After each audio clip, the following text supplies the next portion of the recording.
Good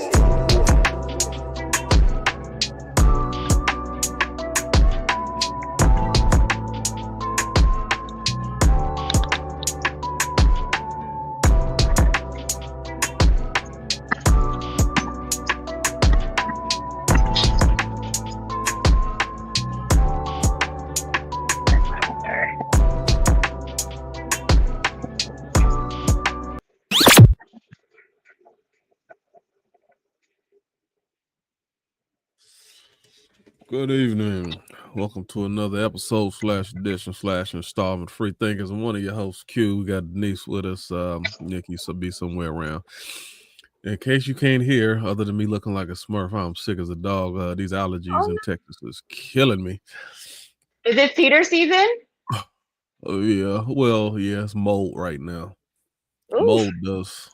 Mold affects me the most. It's mold first, and then cedar affects me to a lesser degree. The rest of that stuff don't. But mold literally makes me sick. I feel mold gives me like flu-like symptoms. Have you ever tried quercetin and bromelain? No, but snapshot it and send it to me. I will try Okay. any and everything.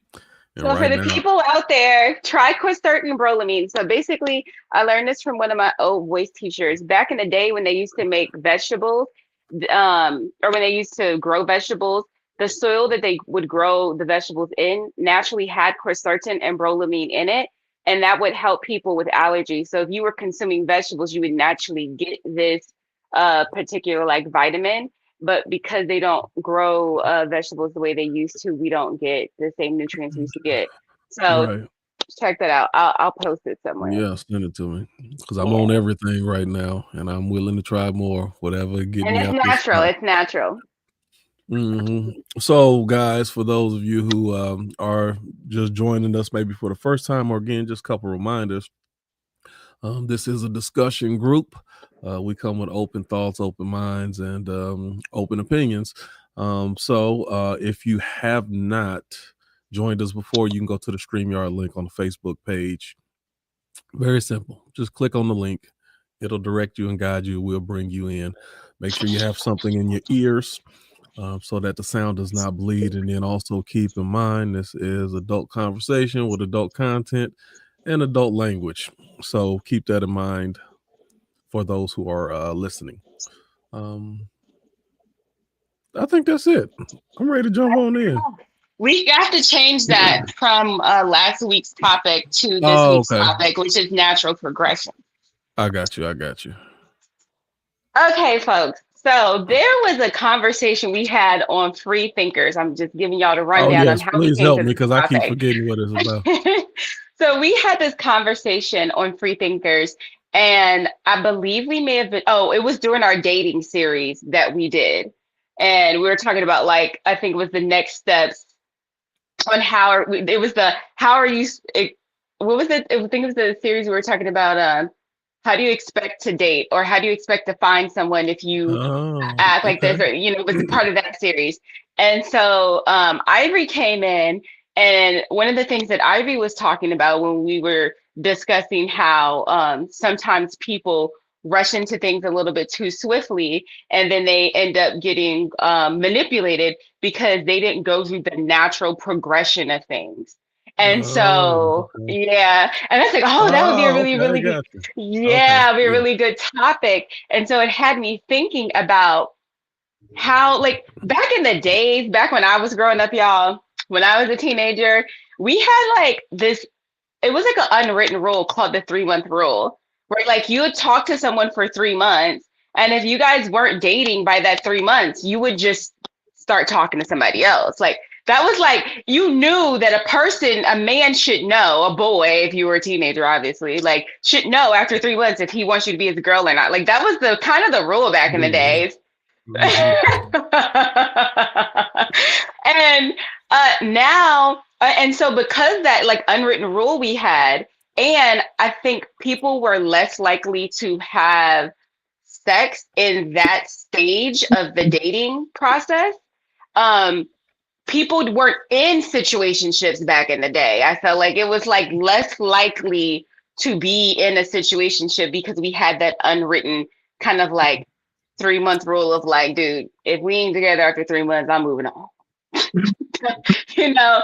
And so because of that, I started thinking, how many things have changed over time that had like a natural order to them and a natural progression to them and rules that we would abide by that kind of kept like society in order, if you will, that now we don't abide by. So everything is just like disorderly. We're not on one accord and things are not progressing naturally. Or I'll leave it there and then I'll get into some other things. Do y'all have any thoughts on that before I start getting into my question? I think it goes all across the board. And the first the first thing that comes to my mind is we are a society of instant gratification. Ooh. And we don't want to go through the steps because we want to feel good and we want to feel good right now. We call it microwave society. You know, back in the day, your grandmother and them, they'd go out in the garden and they'd cut the vegetables and, you know, they'd pick them, chop them up, take time, get everything, make the cornbread from scratch. All of this stuff took time. And then, you know, once microwaves came out, yeah, it's a lesser quality, but it's giving me what I want without the time and the process that it takes for me to get that. That was just my first thought. You can keep going. Oh, that's good. Nikki, anything come to mind for you? I won. And, I apologize. I missed the first half of whatever you were talking about. But in gathering, you're talking about the natural progression of relationships then from, how we used to court and talk to and flirt with and play with. And I mean, it would almost seem like it was a minute, right, before you actually got to the physicality with a lot of situations versus now. Yeah, I think that, just, and I don't know if this is somewhere that you're going to talk about later, but I think just even access to social media, being able to just jump in somebody's inbox real quick, being able to friend somebody real quick, being able to say, oh, give me your contact information really quick. It's like, fuck, you don't even have to ask for my phone number. I don't even have to agree. Like, it's just, what's your socials? So I think that all of those things have removed the natural progression of boy meets girl, girl meets boy, girl meets girl, boy meets boy, whatever, right? But I think the natural progression of whatever that was has definitely been, I don't want to say removed, but it has been put to the side for the convenient culture in which we live.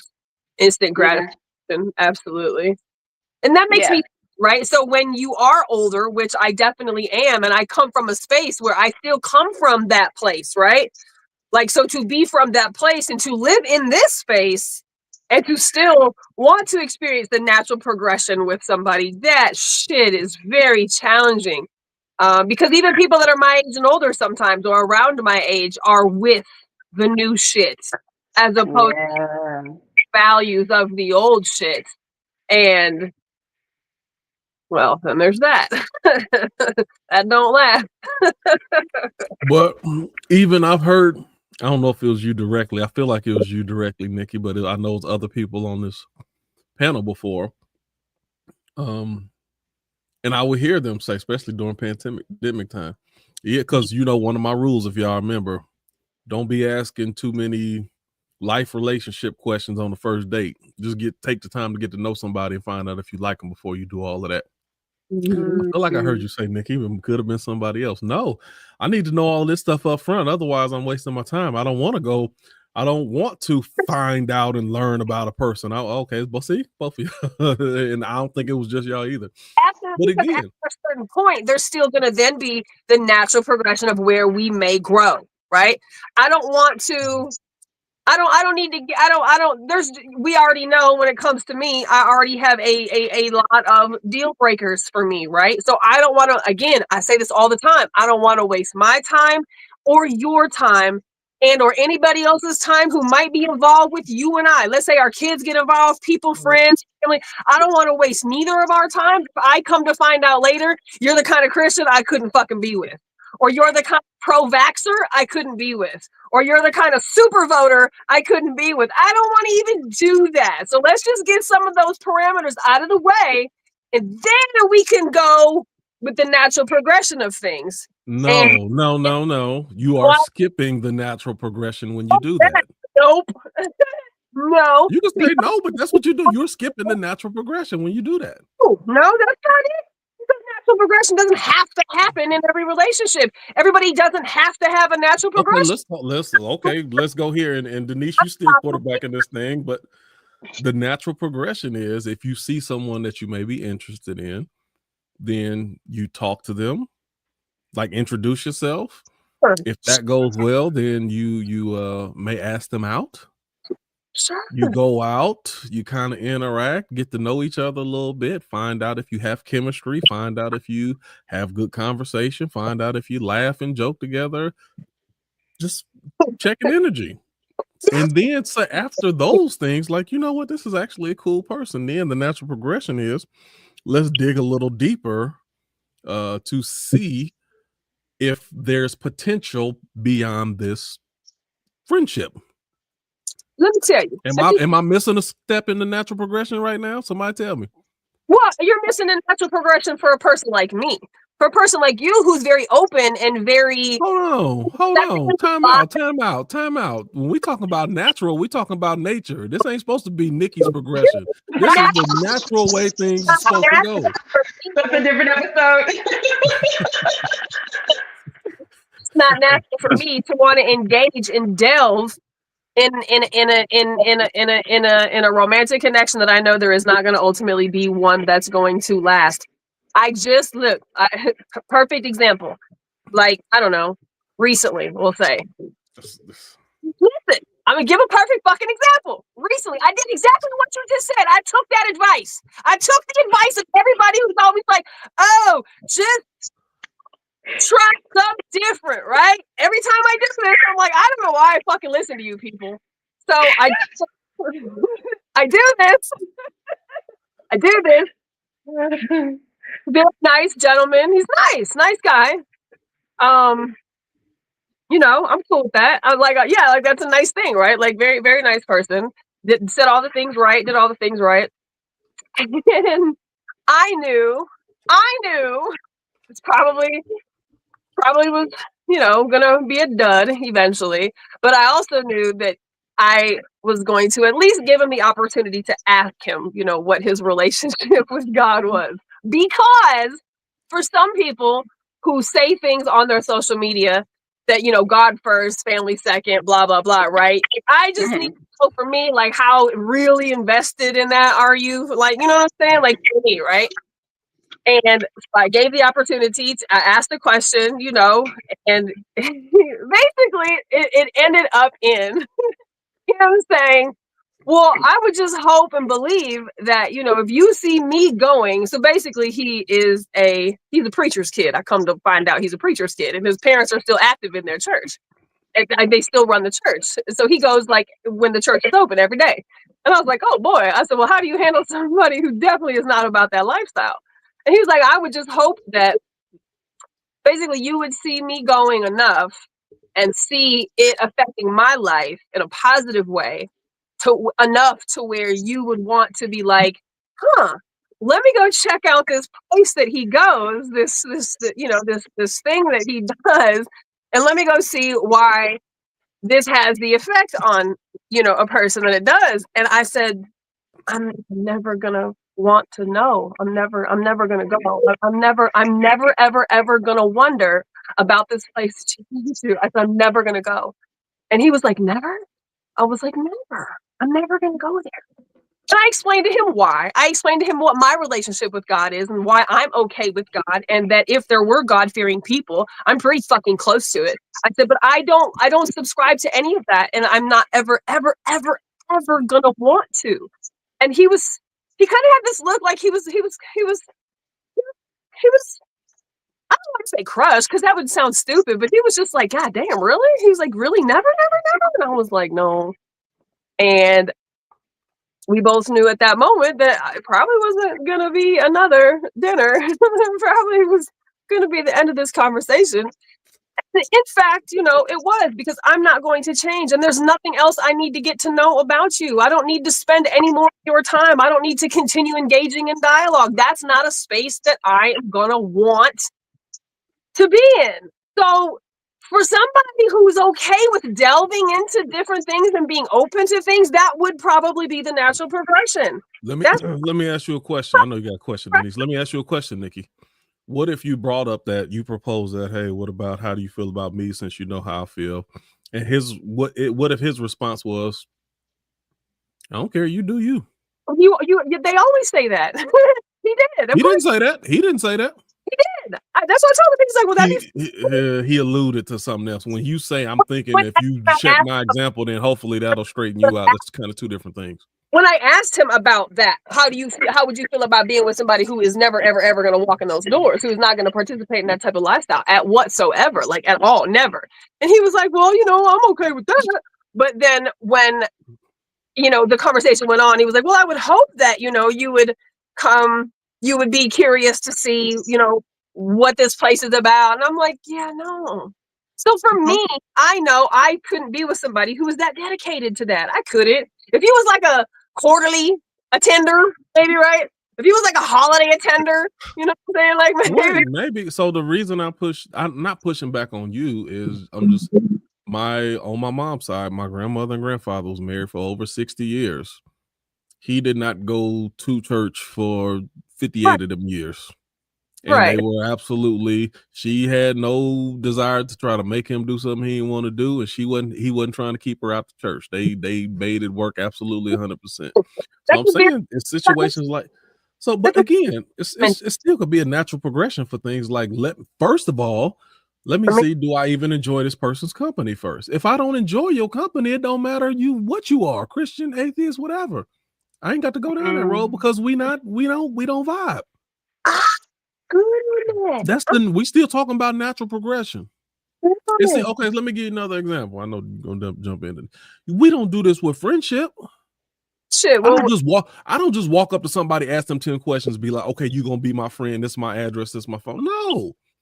We got to hang out a little bit. I got to feel you out. I got to see what your temperament like. I got to see there's a progression, a natural progression. A friendly relationship, a platonic relationship, and a possibly intimate relationship is two totally different dynamics. No, they are not two totally different things. There's a natural progression of both of them. Yes, they are. The key word, I stay on topic. We're talking about a natural progression. Said there, you just skip the progression and go tell somebody you're gonna be my friend, or you try to decide if a person is gonna be your friend before you ever get to know them. You're skipping the line on that. Yeah. Okay. Can I say something about that? Yes, I'm sorry. But all right, go ahead, Denise. So there's this one girl I met in an acting class, and she was cool, whatever. She was very, as I reflect back, she was very like type A. So she told me about this test that you can take, and you can figure out like what kind of person you are, and then you can figure out like, are you aligned with this person and their values and et cetera, and how you like to move and blah, blah, blah, blah. And she was so dead set on this test, and she sent it to me and everything. I never took it. And then I started to I'm like, Nikki, I'm never going, but I never took the test. But looking back, I think she wanted me to take this assessment to decide if we could be friends or not. Wow. And you know what I mean? And so when I think about it from the standpoint of like a friendship, and then flip it and think about it from the standpoint of a relationship, I'm like, dang, that is a little intense to like come that hard. Now, on the other hand, Nikki, y'all know I be in love and we get in relationships. So the last time I tried that first date, like we did the whole talking on the phone thing, FaceTime, blah, blah, blah, blah, blah. But first date, I was like, what's up? Like boom, boom, boom, boom, boom. And we talked about everything. We were aligned on everything. However, so I felt like that kind of accelerated things, because it's like, oh, on our big topic issues or things that are important to us and how we want to live our lives, we are aligned. However, I feel like the natural progression skips all the other little small things to let me know, like, but are we compatible for real? Right. Like, just because we think that we want a similar lifestyle long term, that doesn't mean that present day we are actually compatible. So that is like where I agree with Q, where I'm like, yeah, I want to get this out the way, but getting it out of the way doesn't necessarily mean this person is right for you either. So you still have to You're go through still that. skipping steps when you're trying to Right. move ahead and get stuff out Right. of the way. You're skipping steps. Of course. Yeah. Yeah. Okay, so while we're on dating and relationships and et cetera, et cetera, et cetera, et cetera. Where do I want to go next? How do you think social media is affecting the natural progression of things? Or where do you, or skip that. Before I go to social media, where do you think is like the bigger things that are interrupting the natural progression of dating today? If there's like one or two things you could fix that you think would social like media when it comes to dating. Social media or just anything like right now, current day that is affecting natural progression. The two things that stick out to me with social media the most is it's a platform for relationships and it's a platform for information. And both of those people are skipping steps trying to know something and they ain't took the time to really learn it. That's why I went back to the old shorts thing. People rather look at shorts or little sound clips than actually go through listen to a whole interview or documentary or get full context or something to do any homework. But you're referring to social media more so from a relational standpoint, is that right? From the standpoint of how it affects the natural progression of, you can fill in the blank with whatever you want to fill in the blank with. I think, and Nikki can go here, but I think in all honesty, there's a certain part of people who want to just get that instant gratification. I think there's a much larger portion of people who want to go through the natural progression. But when you're operating on social media or in a social media society, you feel pressure because nobody else is doing that, and you will get left behind trying to operate like you did in the 80s in 2025. Okay, you know what I thought about today? Not only does social media affect the natural progression of a relationship, it affects the natural like denigration or regression of a relationship. Like when it's over, it would be over. There would be no lingering. You don't know what anybody else is doing. The friendship was done. You know what I mean? Like it doesn't allow for things to actually end in the time that they should end either. You know what I mean? That's a good point. That's a good point. Like no contact with somebody when you break up, right? Like in you just kind of separate and you're like, okay, we need to have our time away from each other. Right.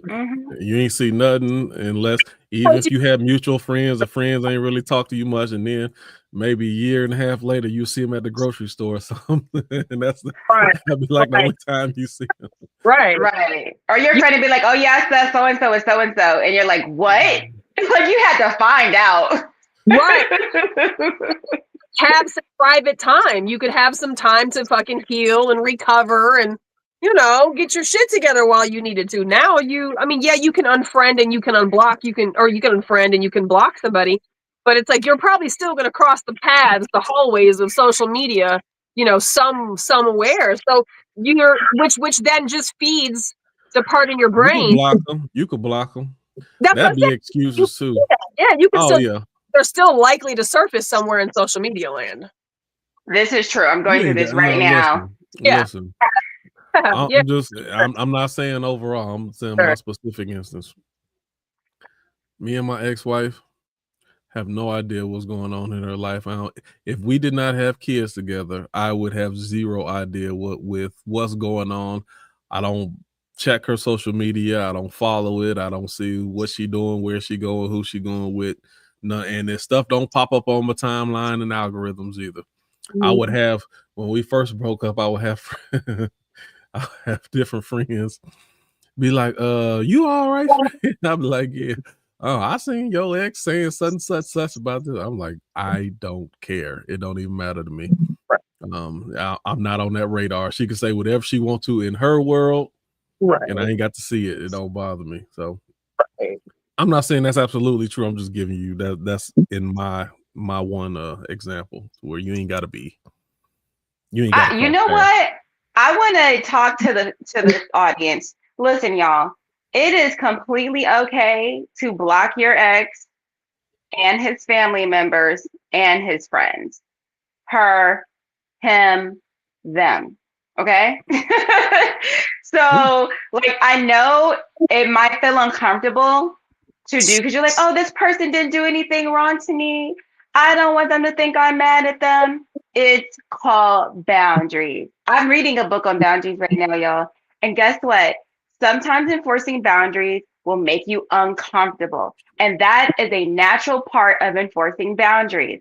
So if you need to move forward and you keep on seeing your ex's friends or people they know, it's completely okay to unfriend these people and move forward And because it's the called a natural breakup too. it's called a It's a breakup, and they got their friends in the breakup. They got their places in the breakup. In a breakup, sometimes you're not just breaking up with that person. Unfortunately, you got to break up with their mama and their daddy and certain friends. It's not that's not the only person that you're breaking up with. Mm-hmm. Charmaine, yes, like I've had to unfriend some folks in attempt to not cross paths with my ex. You have to do it. There's this thing. I'm gonna let you say something, Nikki. I was listening to Mel Robbins, and she has this book, and she has this theory called the let them theory, and it's just kind of like it's almost like a version of let go, and let God.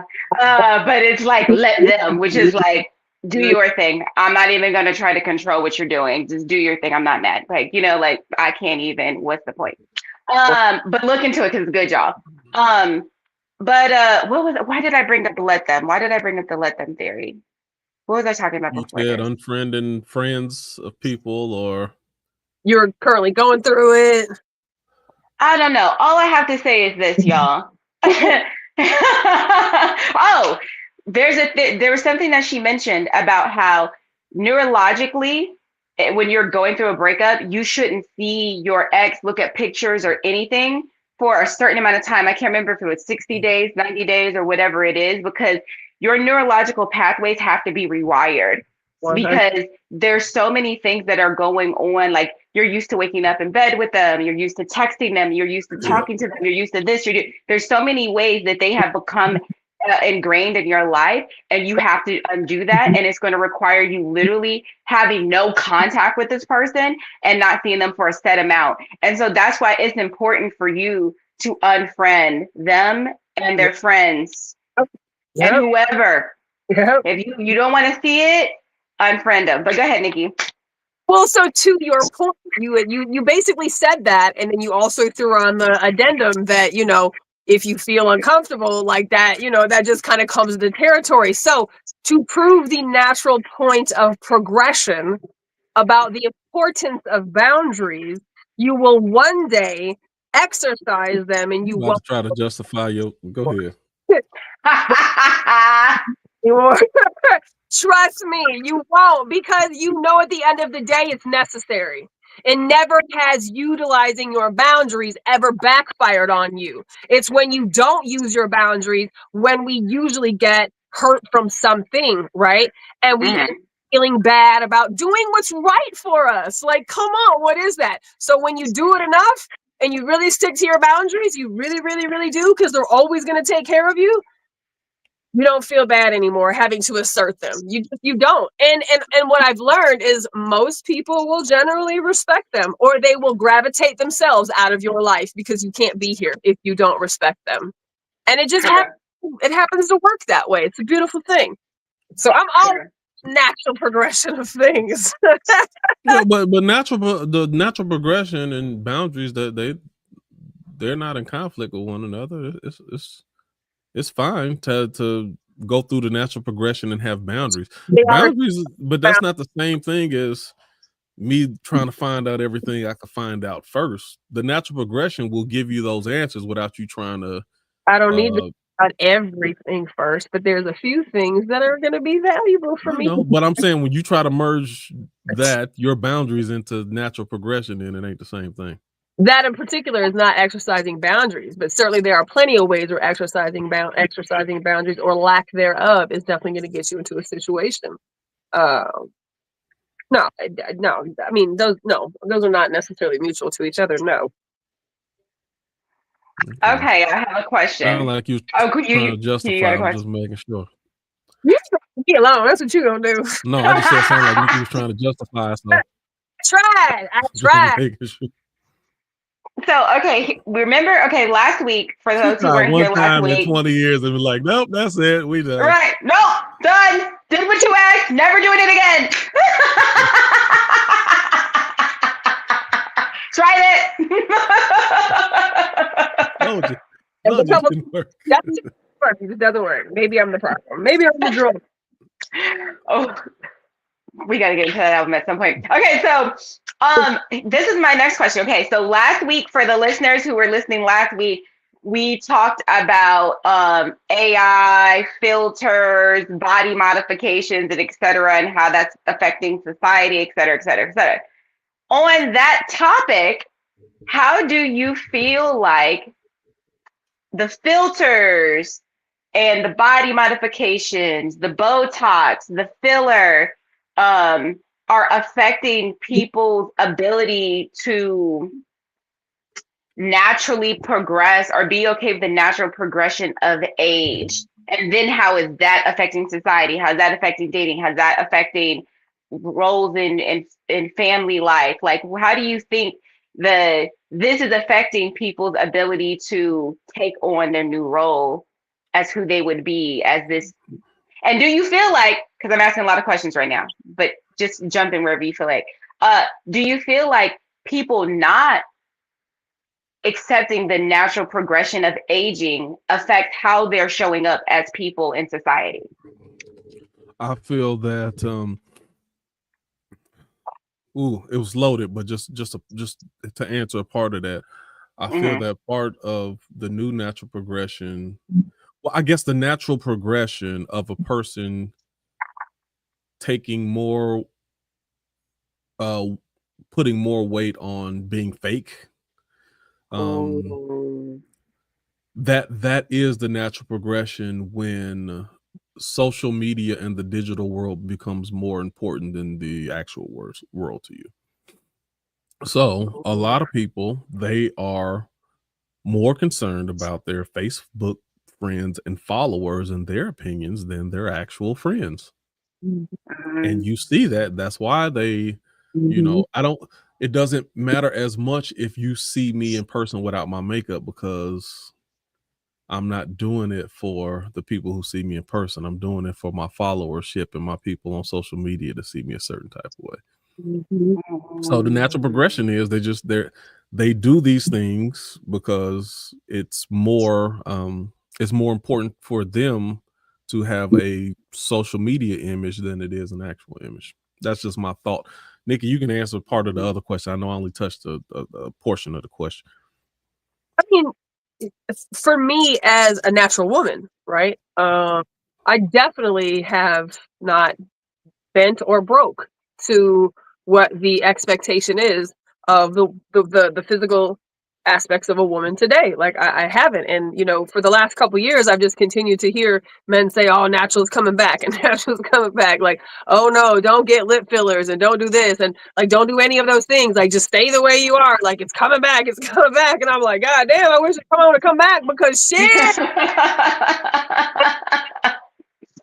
But at the same time, as a woman who is natural, I really do try to not be judgmental of other people, especially other women. But at 47 years old, I can't deny what I see, right? At the same time, like, come on, we cannot, and I know why women and our relationship with beauty, inner beauty, outer beauty, I know why our relationship with beauty is what the fuck it is. So I can't really be mad at the system that was put in play for us to be in this position to begin with. But I still have a hard time when I see, you know, if I was a man, I would go for a woman probably more like me than the woman who has, you know, who does not look this way whenever all this comes off. I like the made up part because it's pretty to my eyes. It looks good. It's pretty, but like you don't look like that when all that comes off. And so for me, I just present myself just like this. This is it. There, it might be cool if I dressed up a little bit and put on some makeup and maybe did my hair and threw on some eyelashes, but that's probably not going to happen either. I'm sorry. It's probably not going to happen unless we're like role playing or something. That's another story. But like for the most part, this is what it is. And you get the wrinkles, you see the fat, you're going to catch the stretch marks. You're going to see that, you know, like everything is fucking natural. You know, I just don't want to go into a situation. I'm so fucking scared about what he's going to think I look like tomorrow morning when I take all this shit off. I don't I don't. So I would rather you be like, damn, this it? This it? Does it? You know, go with the next if that's what you want. But I feel like it has very much affected, it has added to our relationship, our dysfunctional relationship with beauty. I think that the filters and the AI and all of the cosmetics and all of the plastic surgery and all of the sexualization of women's bodies who look like dolls, who look like that, right? Who have the 10 shape, has also affected our relationship with our own beauty. I think that's something that we women have to rectify with. I think that men will love us no matter what shape we come in, honestly, right? They will. It's us that has the issue with that. And until we are happy with ourselves and happy with our whole bodies and happy with our faces, I think you're always going to have like a 50-50. You know, some women who just go with it all natural and some women who absolutely don't. And you're going to have men who absolutely want that or men who absolutely don't. No, it's a lot of gaps in the conversation that you're talking about. Yeah. Let's get into it, Q. It's simple. It won't take long. It all depends on how you look naturally. Some people don't look naturally. Some people don't have great bodies naturally. So if you have to augment or supplement or do whatever, then okay, yeah, that's gonna be better than the former. Now there's plenty of people who is it? Yes, that's a gamble. Says that's a gamble. Yeah, says who? I've seen so many women or so many men come. Says nature. We talk about natural. We're talking about natural progression. This is the thing, though, natural, you're talking about nature. Your eyes, a man's and a woman's eyes, knows what they see. They know when they like what they see. They know they knows. You can tell me. I don't care if you tell me I paid $1,300 for this perfume. If it stink, then it stink. You trying to tell me how much it's value? Like our natural instincts will speak up for us. I don't care what. As much as they tried to do cosmopolitan and tried to sell us on flat booties, we wasn't going for it. Nature said no. We like curvy women. It don't matter how you try to sell us on that. But there's a such thing as overcorrection, and most people are overcorrecting. Like there are so many women that you can look at. I'm not going to say any names because I don't want to shame anybody. Right. But there are so many women that you can look at them pre-surgery and look at them post-surgery, and you're like, what were you trying to fix? Because you didn't fix it. Right. In fact, you were beautiful before, and now you look like a science project. You can absolutely take it too far. You can absolutely try to correct something that didn't need correcting. All of those things can be true, but there are certain things that probably wouldn't hurt for you to correct, and that's not even. It's in the eye of the beholder. So if you got this much attention when your body was this way, and then you got this much attention when your body was the next, nature is spoken. Right, but attention versus like getting attention versus it's like quality over quantity. Well, that's what they want. If you're getting quality attention one way, and then you're getting quantity attention, but all these people, all they trying to do is hit, What did you accomplish? Oh, I Because this agree. is what I think I need people to No, understand. but It what? doesn't matter if you got the BBL, the long bust down wig, the lashes, the whatever. If someone wants to mistreat you, they will. It has zero to do with your beauty. I'm telling you what I know. No, I If agree someone with wants to that. mistreat you, they're gonna do it. But what happened is women have Sure. spoken too. Women have spoken and said that they rather get superficial attention than the quality of attention. That. What came first, the chicken or the egg? What came first, the chicken or the egg? The No. chicken. No. What's the chicken in this scenario? What's that? What's the chicken in this scenario? Is the chicken that men are attracted to a certain thing, or is the chicken that women wanted to change themselves? What actually came first?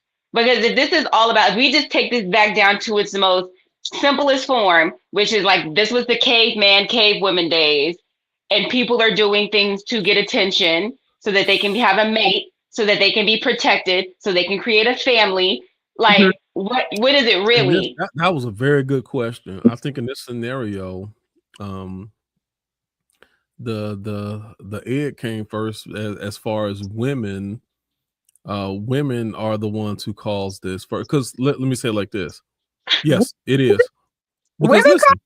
Okay. Yes. Yes. Sorry. Let Get in me tell you that why. comment section, y'all. If y'all agree with Q, if you disagree with Q, Yeah. and tell us why. And if y'all haven't learned yet, you should listen to me first before you jump to conclusion.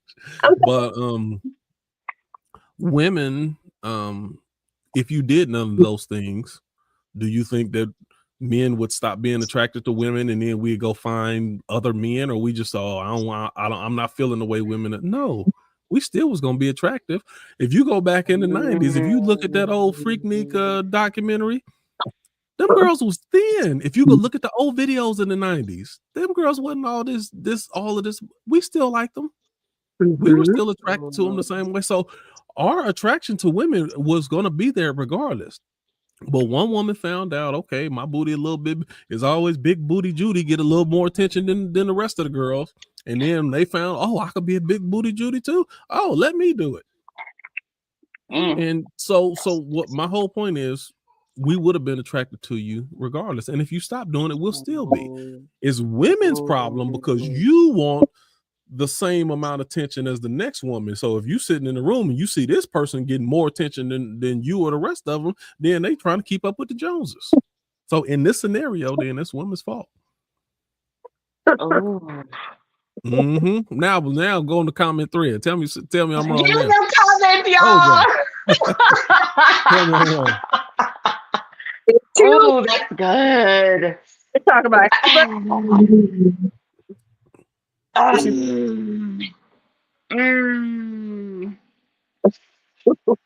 Okay. Do we have anything left on this? Because if not, I'm gonna shift into. If this mic wasn't attached, then I'd drop it right now. But go ahead.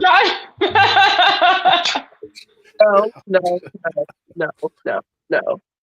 Because we were always sex objects. No matter what century, no matter what era we were in, we were always a walking vagina. No matter what we looked like, no matter what shape we were, no matter how nasty we fucking smelled, no matter what god awful shit was growing on our body, we've always been a walking vagina. So I believe we have contributed to the problem, but I do not ever think that we are the root of the cause of the problem when it comes to everything you just said was in agreement to my statement. Okay, well, I guess so. Yeah. You were always that. That's you just said it. You were always that. No, we were always viewed as that. We were always viewed as I'm saying the same thing. You were always viewed as that, regardless. If you didn't start doing all this stuff to your body, you still would have been viewed as that. Say that again. If women didn't start doing all this stuff to their body, they still be viewed as the sex symbol or object of sex, like you said. Sure, but because we weren't, because men and patriarchy and plastic surgery and money and financing and luxury and more money and more money and more prestige is all attached to the beauty of a person. Just keep cutting and nipping and tucking and stitching and sewing and coloring and dyeing and removing and putting on, like that becomes the norm, and then that becomes what's celebrated. Right. So like the normal, Right. regular ass, basic ass woman, like she doesn't get celebrated. The overweight woman doesn't get celebrated. The woman who's short might not get celebrated. The woman who's too goddamn tall with big feet might not get celebrated. But if she looks like this is what we like. Well, fuck anything, but we like this. We like this right here. So There's nothing that you said that I disagree with. That's all supporting what I said. Many of us will conform to society's expectations, to patriarchy's expectations, to men's expectations. But I don't think that we are the root of the cause per se. I don't think that us trying No, to I'm talking about in this scenario when we're talking about the reason or the motivation, what Denise was talking about as to why people are augmenting their bodies. Then yes, you are, because you don't have to, and you still would have been a object of sex to us, viewed as that. None of that is it. History showed it. Before all this stuff was available to us, then our attraction to the opposite sex never diminished. Ooh. Right, but the more the corporate world, listen, you want to know what it is? It's everybody. This is what I said a long time ago. It's really it's a Kim Kardashian effect, to where people found out that they can be popular and famous without having any specific talent or skill set. Started, with, Paris and Lionel Richie daughter, but they just came from money, and then nobody even knew who Kim Kardashian is, but she became a celebrity with, she can't sing, she can't act, she can't dance. Mm-hmm. She was just a figure, and then everybody was like, she was a figure. She had a nice looking lady, had a nice body, and everybody looked around like, oh, I ain't got no talent either. I could do that. Yeah. And so now what you see is a million Kim Kardashians on Instagram and Facebook right now, with bad bodies, got OnlyFans page, making their own money, can't sing, can't dance, can't act, they have no talent in the traditional way that we look for it. And that's the thing. You see, it's not good enough to be normal when you feel like everybody feels like they should be a celebrity. And that's why even when there's altercations and people have beef, oh, I gotta get on social media and set the record straight. Right. Why you gotta get on social media to set the record straight? And I see everybody do that. Pastors do that. Like, why do you need to speak to the world? You don't need to speak to nobody outside your congregation, but you feel that's that whole celebrity mindset. What's the ego? Yes. That's and it's a different type of ego that we formerly didn't have before. Because we were only responsible to our tribe and our circle. As long as Nikki, Denise, my mama, my daddy, everybody else good with me, I don't care what y'all think. But now, since we got followers all of a sudden, then we got to make sure that we saving face for the people who see us online. And we got to get online and get on live and set the record straight every time somebody say something about us. Celebrity mindset. Dang. So what you thinking, Denise? It's crazy because I was watching a sermon on this like earlier today. But it's so true about this like celebrity mindset and doing everything for social media, because it just makes me again wonder how many things are not progressing as they should because everyone is trying to put up a face or a facade. Like how many things are not progressing in the way that they should progress, or how many people have a false sense of what progression is because of social media. For example, you see the big proposals. Everything is like, I felt everything is the word I'm looking for. I can't think of the word right now, but everything has to be a show. It can't just be like gender reveal. A regular fucking gender reveal. Gender reveals got to be something. I've seen so many gender reveals that look like the most unsafe thing that I have seen for a pregnant woman in my life. And I was like, what are we doing here?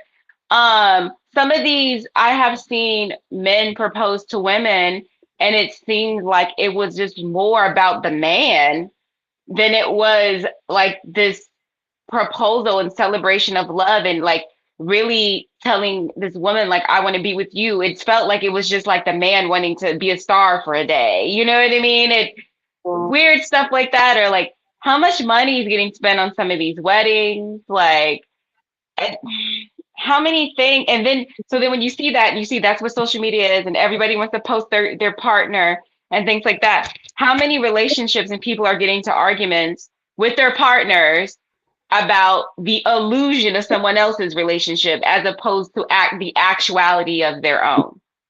And so how many people are not getting into relationships because their partner or the person they're dating doesn't look the part of a whatever, like things like that. I wonder how much it's really affecting people ability to move forward. I think a lot. I agree. The more you are tapped in with social media, the more you are concerned about the opinions of a larger portion of people who you really don't know. Well, and it's really sad what you see it do to people after a while, right? Like, even though obviously my relationship with social media is probably more prominent than obviously yours too, right? Like, I use social media more. I'm on a social media detox, by the way. I just want you to know. I heard you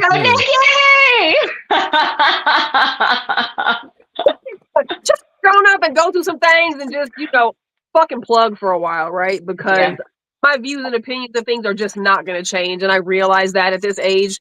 So I don't need to be. I don't need to be every goddamn where. I don't. You can catch me on the patio or in the garage at the house, centers, over at the truck next Tuesday night having free thinkers last Tuesday.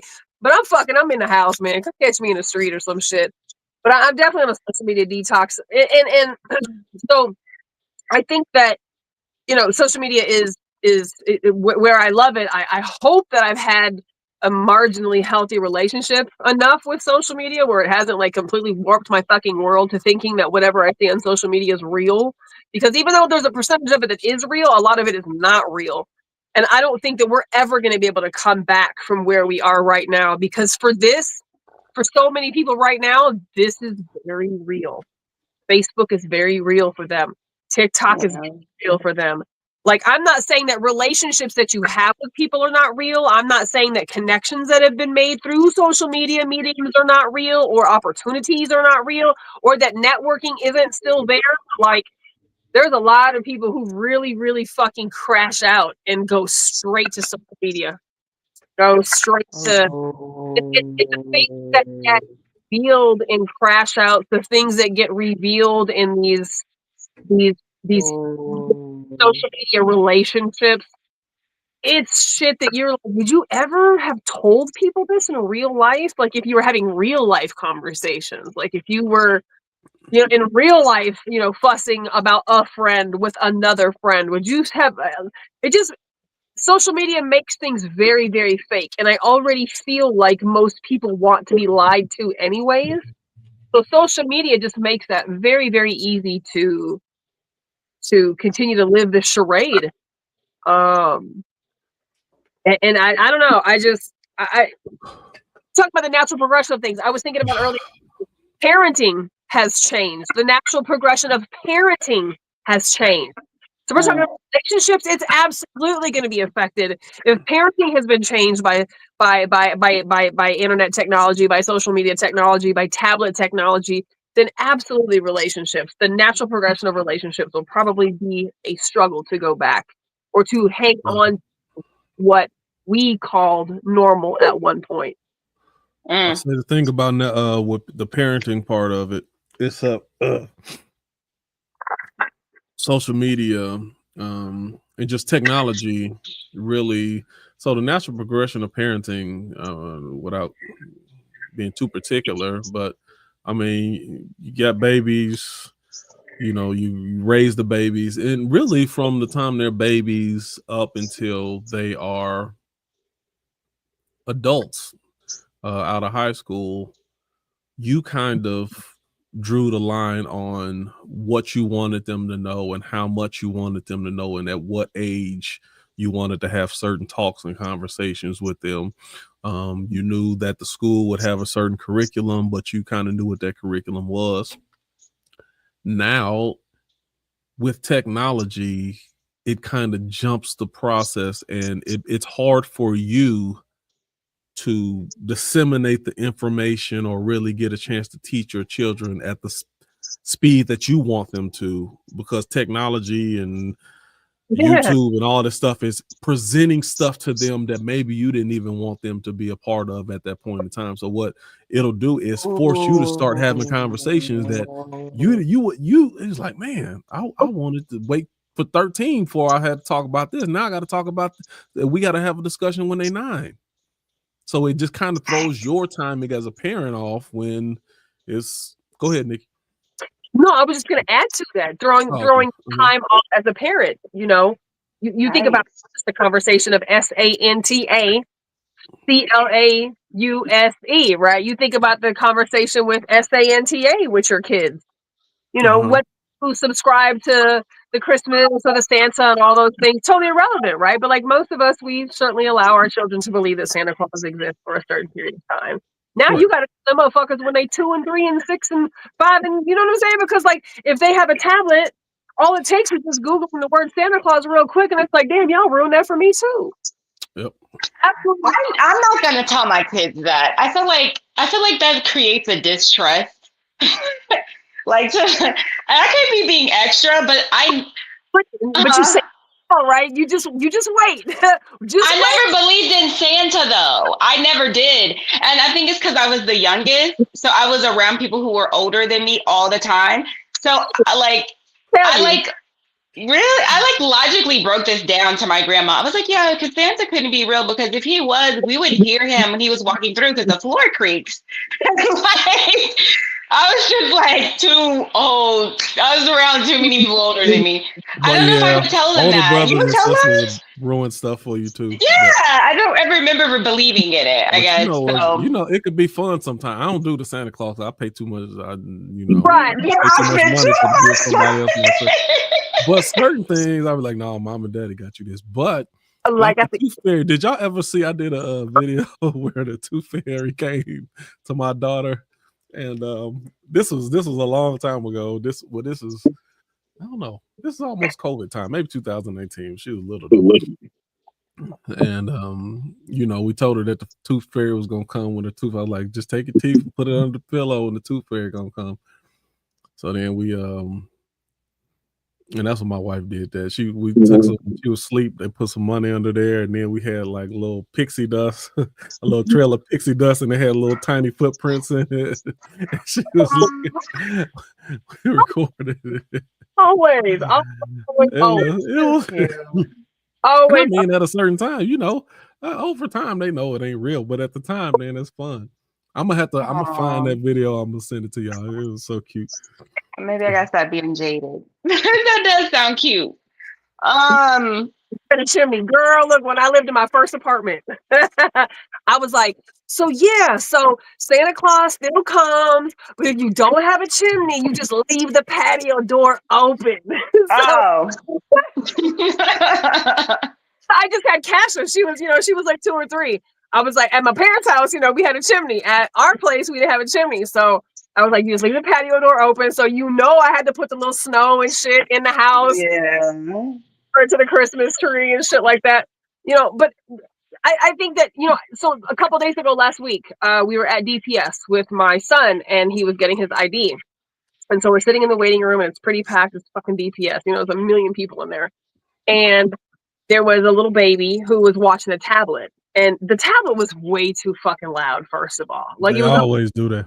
Like, why the fuck do you do that? Like, if you're listening to this right now and you're one of those parents or grandparents or aunties or whatever who lets a kid go out in public and plays their shit so fucking loud, you are so ridiculous and obnoxious and inconsiderate. Like, get some fucking headphones for this kid, first of all. The second of all, everybody does not want to listen to what you're listening to. So the lady had Dora the Explorer on like level 999, and me and Kai are just laughing, right? And so eventually, the people at DPS are like, "You got to turn that shit off." Essentially, So they put the tablet up. They put the tablet in the backpack. And the little girl, she's a toddler. She's like maybe 2. So I'm thinking like 18 months to maybe 24 months, right? She's a little bitty. She loses her fucking shit because they took the tablet. And the mom and the dad, I'm assuming they were, the mom and the dad are sitting there like, oh my God, what the fuck do we do? Like the dad picks up the little girl, and then the mom picks up the little girl, and then the dad picks up the little girl. Like they're passing her back and forth, and I'm like, y'all don't know what to do with this fucking kid because she doesn't have her. I look at my son and I was like, dog, do you know what the fuck we used to do when we used to come to DPS when y'all was little babies? And he was like, oh God, what? That was then. They built different. And now you can't, something that they expect, and then you just snatch it away from it all of a sudden. It ain't gonna turn out well. We had some books, we had some snacks, we had some Legos, we had some toys in the diaper bag. I said, they ain't got no diaper bag, ain't had no backpack, ain't had no nothing. Baby ain't had no snacks, ain't had shit. And you can't tell me that you didn't know you was finna sit at DPS for at least an hour, hour and a half before your appointment got called. So the natural progression. And I thought about how many kids are tablet dependent. How many kids are laptop dependent? How many kids are cell phone dependent? And a whole fucking progression of learning has absolutely been missed over. Right now, with all of the COVID kindergartners starting their first year of school, these teachers are like, oh my fucking God. This is a whole new breed of kid because these kids know nothing except life after COVID. Everything's on social media. Everything's on device of some sort. My kid has no class set of books. He's like, we need lockers. I don't have nothing to put in there. And I'm like, what? You got 8 fucking. And then they don't trust kids with lockers no more anyway with all these active shooters. Right. The lockers are pointless. I was like, yo, lockers were a rite of passage for us going into middle school. What are you talking about? He was like, ain't nobody wants to know locker. So absolutely the progression has been seriously altered in my opinion. And what we're to today isn't natural. It's fucking man-made diversion. I don't think this is natural progression. This is not a natural progression. This is like putting a dam somewhere that it doesn't belong. The water's just gonna fucking flow or stop because you told it to. But this is not its natural progression. You put something to do something else. Like, that's not natural. Oof. I've never thought about the parenting aspect of how things are now and like being in a situation as a parent to have to like prematurely have conversations that you didn't want to have. Yes. And what that must be like, because then you have to be like monitoring them from like a new space that you didn't typically think like a child of that age would need to be monitored from. What advice would y'all give parents out there right now that are having to have conversations they're not prepared to have, that are understanding that their kids have way more access to things that they did at that age, and how to navigate that? Do the best you can. And when the door is open, then you can't close it back. So once they've been exposed to a certain level of information, then you can't turn around and act like it don't exist, or no, don't pay attention that you ain't ready. There's certain things you got to go and have a conversation. It might have been earlier than you wanted to, but now that the door is open, you ain't no closing the door back. So you got to go and educate them so that they can make good decisions from there. Yeah. My son ran across porn definitely at an age way earlier than I ever wanted him to run across. Can't sit there and be, no, don't look at that. Ain't no look. We got to have a conversation. Yeah. I did not expect to have this conversation with you this soon at all for another 5-6 years probably. But yeah, gotta have it. Once it's out there, you can't ain't no putting it back in there. Oof. Yeah. I think one of the things I would double back and follow that. Ooh, and on a side note, when we talking about the natural progression of things, even, you know, when I was talking about we in an instant gratification society and microwave, all that, even porn movies just go straight in for it now. I remember back in the day when we was young watching porn, they would have whole storylines and bad acting and different, like it would be a whole movie and it'll be maybe 2 or 3 scenes throughout the movie where they'd actually show something. But now, you got Pornhub, next videos, and X and all that. It just jumps straight to it. Like there's no leading into anything. It's right there in your face instantly. Wow. Anyway, that was thought I had. But go ahead, Nick. I don't know what the fuck I was saying. We were talking about how to navigate. Yeah. So what I was thinking, how to navigate. I think the most important part, though, before anything, is you have to practice what you preach. You cannot sit here and tell your kids what they can't do on social media, that they should put their phone down, that they shouldn't be glued to the thing. You can't sit there and preach to them about how bad the fucking cell phone is, even though I know I would like to believe that my relationship is able to be more controlled than, say, my children who are not as seasoned as adults as I am is. But if I'm telling them how bad it is, I have to be able to put the motherfucker down too. True. I have to be able to do something else with my time than be glued to a phone or be glued to a computer or a laptop or some type of device. Because if I'm telling my kids, that's like telling your kids, oh, you shouldn't drink alcohol, but you're an alcoholic. Well, yes, of course. There's a reason that I'm telling you this. I don't want you to get to where I am. But you can't tell them to do something and you are definitely not practicing that same thing. They're going to follow the example. So you too, as a parent, have to put that shit down. You have to play a record on a record player. You have to look at a recipe book and read a recipe the old school way. Like you have to read a fucking book and not a tablet and not an audio book, right? You have to color in a coloring book and not a coloring page. Like you have to show them, and maybe they never want to engage, but you can't tell them that it's bad thing when you also use it, to your detriment, possibly. So I think before you go telling your kids and trying to practice in that situation, you also have to provide the space where, okay, give me something to fucking do. You got to give me something to do. You got to be plugged into me. You have to give me attention. You have to interact with me. You can't be on your phone 24/7 and I'm not on mine. So you got to give me you. And that's where a lot of, I think, honest parents fail, is they don't put that fucking phone down because they too themselves have an addiction to their technology. And so so being on the social media detox. So I was telling Q earlier today, one of the things that I'm forcing myself to do right now is when I'm wanting to get onto Facebook or when I'm wanting to get onto Instagram, and I am responding to like business messages because I still got to make money. So I'm checking my business, instant messages if I get one.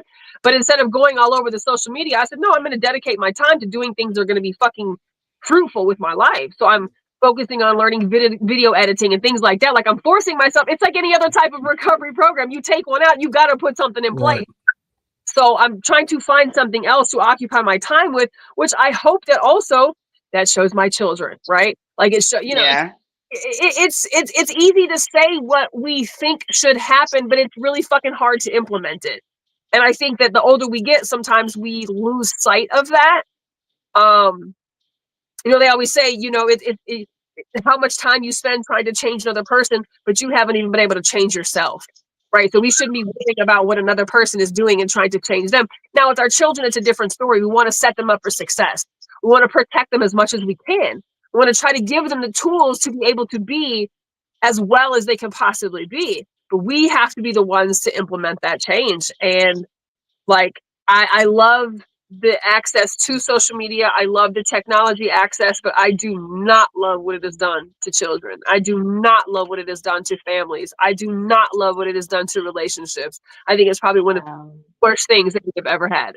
So trying to even live life sort of in a society that now social media and technology is 100% a part of everybody's daily life. It is really hard hanging on to some of that old shit. Wow. And this has me thinking about like just being a kid. When I was a kid, I grew up in the 90s, and my cousins would come over and we would just play outside all day long. Yes. And like the most we might have is a ball. Right. Maybe a jump rope. Right. It was just the yard, that one tree we had. We was playing kickball. We was playing tag. We was all day long. Didn't give a damn. Wasn't finna go inside because then you have to stay inside. Right. Go in for lunch. We'd go in for lunch, eat our lunch, and we would be right back out there. And our imagination was just, I mean, you're playing all day long, and it's the summer, so the sun is out for a very long time. That part. And then we would have, and then like let's say it's a family get together. We got the board games. We got the this. We're not all on the phone doing this number. We're like playing games together. We're like spending time together. And so I am thinking now just about how our family is able to bond in this current climate if we are being constantly entertained by our phones as opposed to us like finding entertainment amongst ourselves with each other. So how are y'all navigating that? Do y'all have specific rules? Like, do y'all sit down and eat dinner with each other? Like, what is your family bonding process like? How was it like when you grew up versus like how it is for you now? Hugh, you're on mute. I was like, we didn't eat my family. We didn't eat at the table all the time anyway, so that wasn't. We were we kind of were left to do what we wanted. We'd come together at certain times, but everybody left each other alone for a portion of the time. But in the same, I'm just big on getting quality time and spots. So I'm big on letting people do themselves and having their own space. Yeah. But I will also make sure that we as a unit get quality time. So sometime I'll take my son, we'll go to the football game and watch it together. I'll take my daughter to the movies. Sometime I tell them, get up, hey, we're about to go take a walk. Where are we going? Nowhere. We just walking around the neighborhood and we're gonna talk and just catch the breeze. Yeah. So whatever it is, and I mean, and that's one thing that I did learn. You don't have to do a whole lot of you ain't got to do a whole lot. Just spend time with each other. We might play a card game or a board game or anything. You can do anything. Just quality time. Have good conversation. Have some laughs, and that's it. And then you also still want to have, because I got 4 kids. You still want to have individual time with each person. That's important too. You don't want to do everything as a group. Sometimes you know, like I said, just all right. Me and my daughter, we just going. Just me and her by herself. Me and my son. Just one-on-one time. So you gotta, that's equally important. If you do that, you ain't got to do a lot of it, but it goes a long way as far as the connection that you have with each other. How do you navigate that plus your alone time, plus time with your wife, plus everybody together? Because I feel like that's a lot to try to balance, I guess. Yeah, it is hard, especially time with the wife is probably the hardest, because when you have smaller kids, they just take up so much of your attention and time. My older kids are at the place to where they kind of self-manage, so you got to really be deliberate about getting them out of their room and doing something with them. Otherwise, they'll just spend their life away in their room. And it's so, and the other thing that's important about that too is it's so much changing going on in that short period of time. You better keep up with them, or otherwise you spend too long not keeping that bond together, and you'll look up and you don't know who they are. You don't know what their interests are. You don't know what they like. They don't really know, like, the connection that you think you have to really maintain that with kids when they preteens going up, because they do a lot of changing in a short period of time. So you got to keep up with that. So even one of the things I do, because when I had to pick up my daughter, it's like, it's like take me almost an hour to pick her up from her mom's house. But her thing now is, before maybe a year and a half ago, it was going to the park and playing in the splash pad, and just, now she's into music. So basically we just go, I let the whole ride back, man, she let me listen to different artists and music that she like, and I'm showing her this old 90s music that and we comparing it and stuff like that, and that's the whole trip. But it's bonding time. You don't take it. I'm not listening to podcasts. I'm not on the phone with nobody. I'm like, this is our time where we just have conversation, connect, and talk. Right now it's music. Next year I don't know what it'll be. You just got to be ready to pivot though. What about you, Nikki? Like, how were things with you growing up in terms of like bonding time with family, as opposed to how you are now with your family and how you navigate all of that? I try to hang on to as much of how I grew up as possible because I grew up with two parents who were together under the same roof. My parents didn't get divorced. My parents didn't get divorced until I was like 23, Mm-hmm. which I don't know if it's harder when your parents are divorced as an adult than if your parents got divorced as a child. Because I lived Yeah. life with these two people, being my mom and my dad, and being the people that were supposed to set the tone for what a family is supposed to look like. And that doesn't mean that I don't acknowledge that, most families have some dysfunctional shit, right? But like, be it they held Probably it together for as long. definitely easier as an adult than a child. Say that again. I think he broke up. I think he was saying he thinks it's So it's easier as probably an adult. definitely easier as an adult than it is a child. No, that shit hits real different when you are like, Right. whoa, now Much every easier as an adult than it is a child. oh, But I don't know. I don't know. I have nothing to compare it to because I didn't have parents you who don't understand it. You just as a child, I could just imagine like my kids took it real bad. But as a child, you don't understand that there's a separate dynamic. Can you hear me? Or am I breaking up still? No, I think you're good now. I'm breaking up. No, I think you're good. Yeah, you're good. You look a little Yeah, you don't understand that there's a pixelated. separate dynamic between a man and a wife than it is. All they see is just we are a family.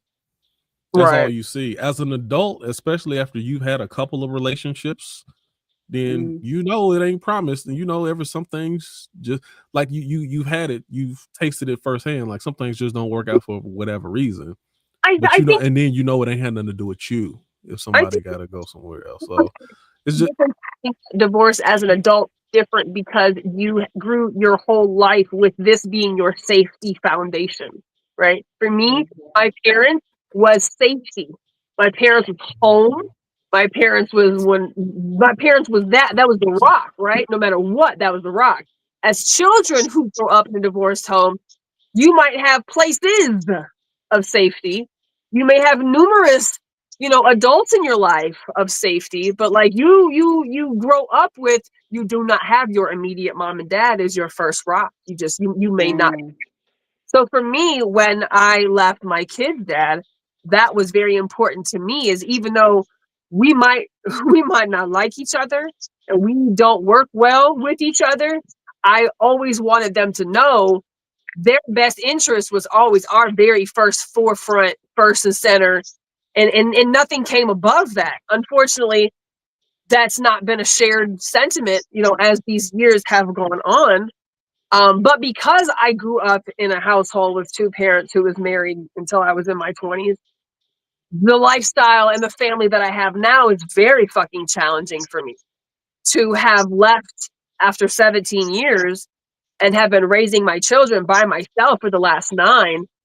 This is not at all what the fuck I wanted. So I can't even give to them what I want to give to them because it's by myself. So I have had to, and then COVID happened. And so COVID changed every fucking thing because we no longer went to school. We couldn't go anywhere. And you got to remember, my kid is a diabetic. So in those very beginning, that very first year, it was like, we ain't going outside the motherfucking premise of 919 Wilderness Path. We ain't going outside the streets. We just don't know, but we're going to stay right here. So there's been so many things that my children have unfortunately not been able to ever experience because they don't know what it's like to have two fucking parents under one roof doing what needs to be done for the sake of the family. But I try in my most creative of ways to have some form of family semblance between me and my kids, whether we all eat in the living room together versus eating at the table, whether they take their to their rooms and they play their video games and they laugh and laugh and laugh and laugh and laugh for hours with their friends over the plate of food I just cooked in the kitchen. I'm okay with that.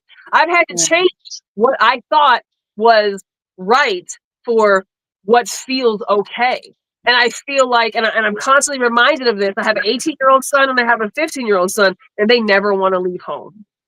They love to be home. I'm not fucking mad at that. I'm okay with that. Right. What I can give to them is not necessarily what I'd love to give to them right now, but at least they still want to be home.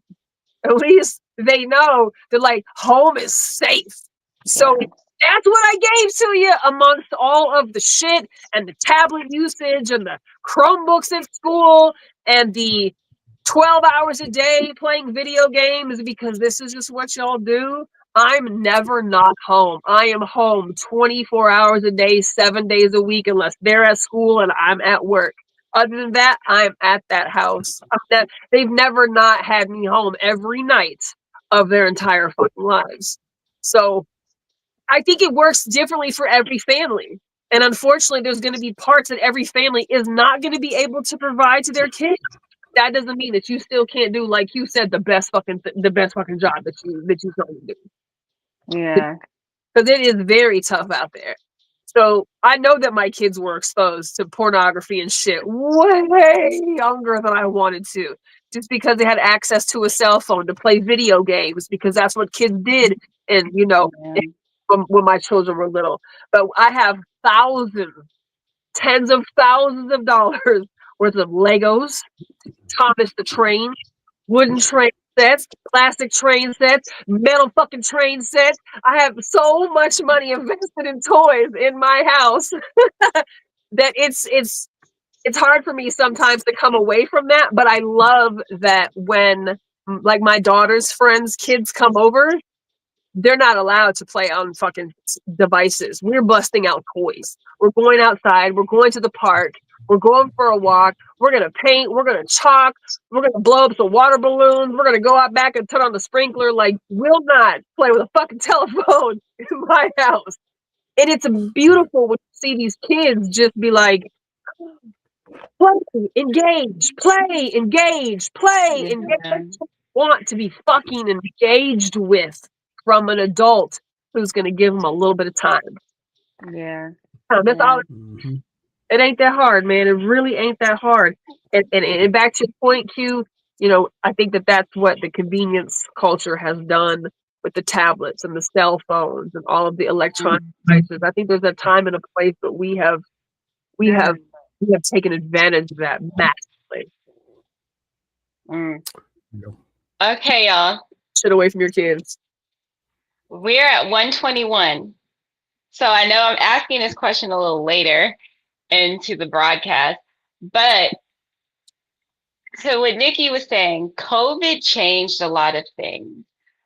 Divorce can change a lot of things. Breakups can change a lot of things, and what the natural progression would be. So then with that being said, like in a perfect world, I guess like natural progression is the way, but most things are not in a perfect world. And I think over time, natural progression, or what we looked at as natural progression growing up, what's the word I'm looking for? I think it evolved. That's the word I'm looking for. Things evolve. So would it be fair to say that right now we're in some sort of evolution of what natural progression is?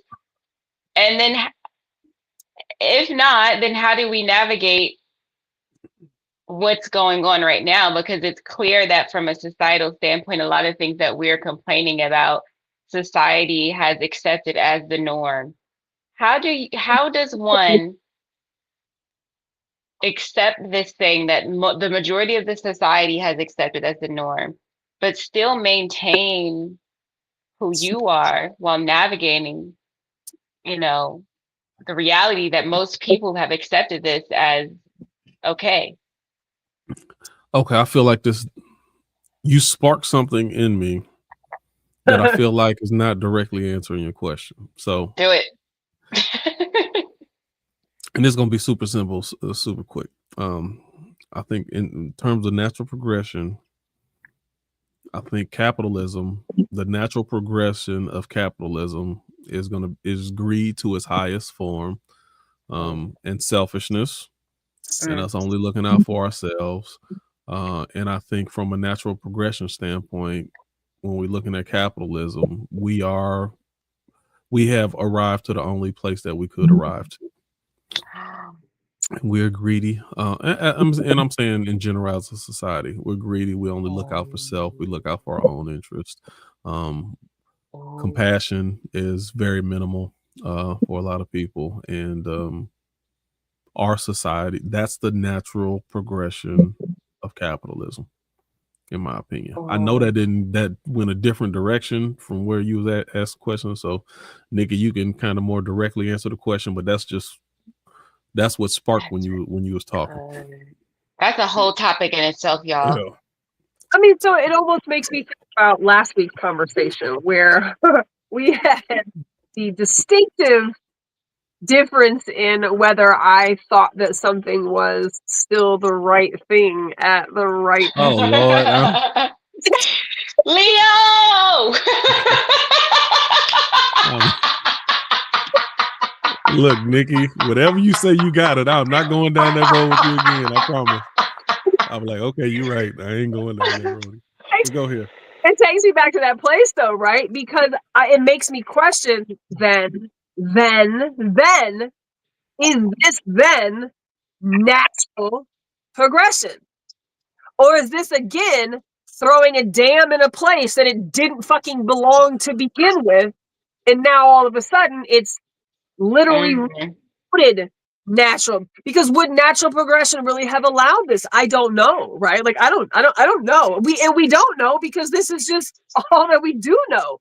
But is this considered natural progression? Because this is this is all man-made. So I don't feel like this can necessarily be natural because it wasn't fucking natural. It was man-made scenarios and technology and information and access and all of these things that got put into play. Does that make it, that still considered natural? I don't feel like everything, even if it's not nature natural, it's still, for the way I'm looking at it, there still can be a natural progression of us as human beings. If there's a dam and water is out of control and we have a town down at the bottom, our natural progression is going to be to shore up the water to make sure that, if we're cold, the natural thing for us to do is put something on and cover us up. Now, we didn't come with fur or clothes, but it's in survival itself is a natural, is a natural thing. So we just, there's certain things, even if nature didn't set it up that way, us as intelligent beings, I think it's only natural that we fix, either survive or fix, or a combination of the two, depending on what the situation calls for. Did y'all read the definition of natural progression by chance? No, we didn't. I didn't. Do you want me to real quick? Yes. Sure. Natural progression refers to a gradual and logical development or advancements from one state to another, often seen as reasonable or expected in various contexts. Natural progression is a term used to describe a sequence of events or developments that occur in a way that is considered natural, normal, expected. It implies that certain changes or advancements happen as a result of preceding conditions or actions, making them feel intuitive or inevitable. That one, inevitable, right? I think that's where we are. Okay. We're in this inevitable, like Q said, it was like with capitalism, like inevitably we had to arrive here.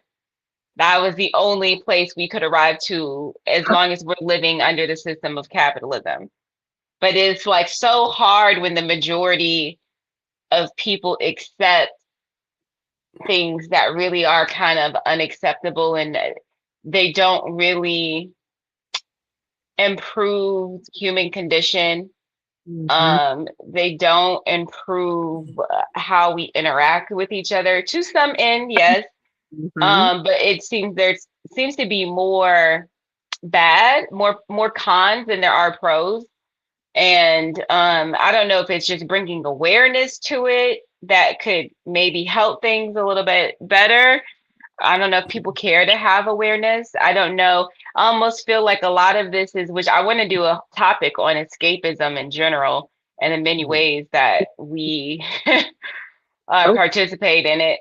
Um, so I don't know. I mean, oh, wait a minute. I got my notes. But I think these conversations help. It's just like sometimes we just got to remember. Sometimes it's just good to remember and just to be. I hate this overused word. Well, I don't hate it, but just being very intentional. Yeah. Like just saying to myself, I am going to make an effort to call someone. I'm going to make an effort to reach out directly. I'm going to make an effort to go see someone. I'm going to make an effort to go listen to some live music. I'm going to make an effort to talk to a stranger today. I'm going to make an effort to compliment somebody I don't know. Like, to just do things that kind of help us detach from unnatural experiences and tap more back into the things that are natural to us, which is connection, essentially. So yes, real life human connection. I mean, because at the end of the day, that is literally what we started from, is just human connection. Nothing else. Yeah. You know? Yeah. Yeah. Yeah. Any last words, anyone? I'm dead tired. I ain't got no last word.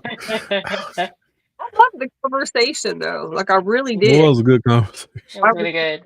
Conversation. And when you had suggested it, I was thinking about all the different ways that natural progression has taken place, or just progression has taken place. And I think I've just come to a place where I realize that this is where we are.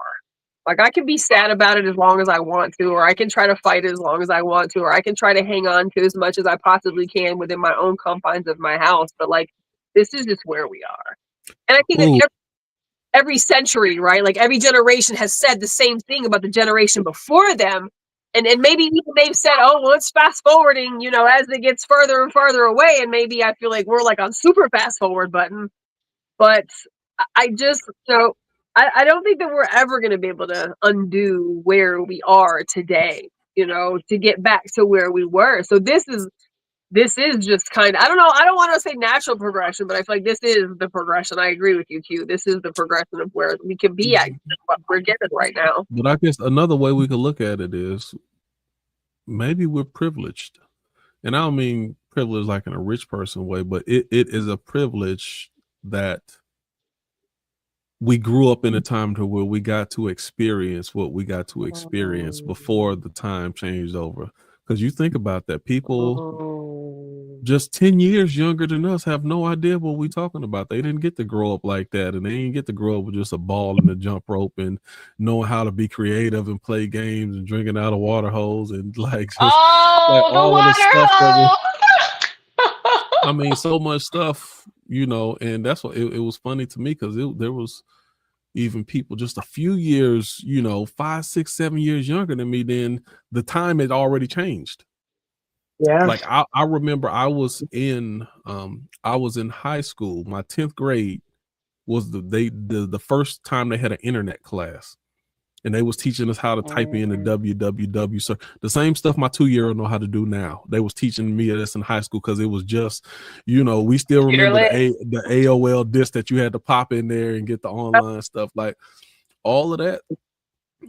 It's a privilege to know the difference. And even with music and all of this, like people nowadays, they never got to experience it at all. Yeah. So I could be happy that at least I know what it felt like. Oh, yeah. I think like maybe 2 or 3 weeks ago, I read something that said that the AOL dial tone thing is like finally being made like totally obsolete. I was like, no, we were born before the fucking sound. That's crazy. And I'm trying to get on the computer later tonight to get on some chat, and then that loud noise starts. I'm like, shh. Right. I'm supposed to be asleep. Wow. My parents gonna hear me getting on the internet. I think that there is definitely a privilege to it. I think that the privilege also makes me that much more sad because I wish that I wish my kids could ride their bike all over the fucking neighborhood until 10 o'clock. Not be remotely concerned. My kids can't even go to the fucking mailbox. And that doesn't mean like I'm a worrywart, but I would fucking lose it if something happened to them. Right. So y'all can't. Y'all And I sound like remember we would make our own gang. Like it'd be 2 or 3 of us, and we're like, all right, let's go over such and such. So it'd be 2 or 3 of us. We go, hey, can Johnny come out? Like, and then he grabbed his bike. And by the time we got done, it was about 14, 15 of us on bikes just rolling all over the place. Oh, I miss those days because someone will come out and play. Yeah, we going to the different extra parts. parents. Right. my kids could not. My kids never got down with the bike is your car, dog. What are you talking about? Like what? You could get around on that bike. We was getting around on that bike too. Really. I'm like, are you kidding? Give me a fucking bike and some skates, and you are never gonna see me at home. Out of here. And You know don't know what's how to beautiful ride too? on the front handlebars or nothing. They don't know. They never had to ride their friend on the front handlebar. They have no idea what that's like. Yeah. You got to be steady. Actually, yeah, it was last week. I went to a client's house, and I was actually crossing through my old childhood home growing up, and it was right out our backyard was basically like Mopac and Palmer essentially. And so there's a ballpark. Balcones ballpark is over there. It's been there for 30, 40 fucking years. So our backyard backed up to this huge just property line. There was basically all of the woods that led you to the ballpark. We would fucking cut through my backyard every night. All of us, all the little neighborhood kids, we're middle schoolers at best. We'd cut through the backyard, we'd cut through the woods. 8, 9 o'clock at night, and we're out there with flashlights walking to the fucking ballpark, a good 10, 15-minute walk, like walking under Palmer Lane, like it's nothing. I'm like, you absolutely cannot do that. And I know it sounds so ridiculous. I'm sure our parents said it, and their parents said it too. But like, you for real, we're never gonna get that kind of shit back. I think community helped back then too, because you knew all your neighbors. Yeah. Yep. You knew who your kids were playing with. You knew where the kids lived. You know, like, so it was safer because you knew everybody. Versus you now, had to where be you careful know what you was doing because you know that the neighbors was watching. Yeah, you get told on. Or saying something you wasn't. Yep. Before you got back home, they being told on you. Well, you know, like, do you ever try to do you ever try to pull out old school shit with your kids? Like, do you ever try to like just relive old shit with your kids and just see if it works? No, just regular stuff. I mean, you know, when they was younger, we would do stuff racing and, you know, just do relay. That was fun. And then, you know, it's funny because I used to stay at these apartments right there off of Gaddy School Road and A.W. Grimes. And, you know, I would just do that because my apartment was right in front of the playground area. So I was always out with my kids playing, getting energy out of. And then all of the other kids in the neighborhood, I want to play. And by the time we had 20, 30 kids running around doing races, doing the stuff that my dad used to do with us when I was that age, I was like, that's cool. Yeah, my dad was that too. They at an age now, you know, at this age, then it's, you know, it's different. It is very different. And you don't ever, I mean, I don't know about your neighborhood, but it is very rare that I see kids outside ever. Not just out, but we got a park right down the street from us, and the kids they out there, they play basketball or play football. They do a little bit. It ain't bad. Good, that's good. My old house, never. Right. House, not so much, but we're closer to the elementary school and the middle school, so you just genuinely see more kids because the schools are both there. Right. Mm-hmm. But I'm like, they know kids riding bikes and roller skating out. Oh yeah. No. I my kids. I try to do shit like that. Like I try to skate. My son loves to rollerblade. Like I try to do some of that shit because we all get in our ruts, like where this just works. Even if it doesn't work, this just works. So I'm like, if we can get out there on bikes or we can get out there on rollerblades and just cruise the city in a different point of view, not in a car. You know, not as a passenger, just like literally on skates, on bikes. Like you see the world differently. But my fear is people can't fucking drive. So I'm scared, you know, like I have fear of being hit by a car. And I'm like, man, shit. And since everybody's on a fucking phone when they're driving, you know, there's a high probability of being hit by a distracted driver. Yeah. Okay. Yeah. Like, I don't want to stay outside. What's your last words, Denise? This was good. I really enjoyed this conversation. of natural progression. This is just a really awesome conversation. I'm really gonna be sad I'm not gonna be there next Tuesday. Like today, I ran to my phone because I was like, hold on, is this the last Tuesday or not? Looking at my calendar, I'm like, okay, I got one more week. So yeah, I'm excited. I'm excited, obviously, to hear what y'all talk about next week. Wherever y'all are going to be, feel free to let folks know again. We will be at the food truck, so we will be at Dirty Glove next week. We will be at the food court lot, which is off of Howard Lane, Howard and 35. I'll have the address and all the information. Of course, we'll post it in the Facebook group page. But the last Tuesday is next week. Brent has got food coming for us. We'll have menu details as it gets a little bit closer to Tuesday, but we will meet in person 8 o'clock till 9:30. And generally we stay 10 o'clock, sometimes 10:30, just eating and shooting the shit, and just networking and engaging with folks after the meeting. So feel free to come out next Tuesday if you're in the 512 area. We do not go live, so everything that is said there is literally, you got to be there to be a part of the conversation.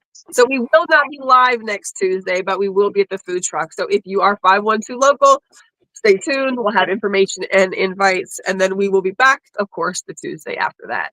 So y'all stay tuned. Good night. All right, y'all. Later.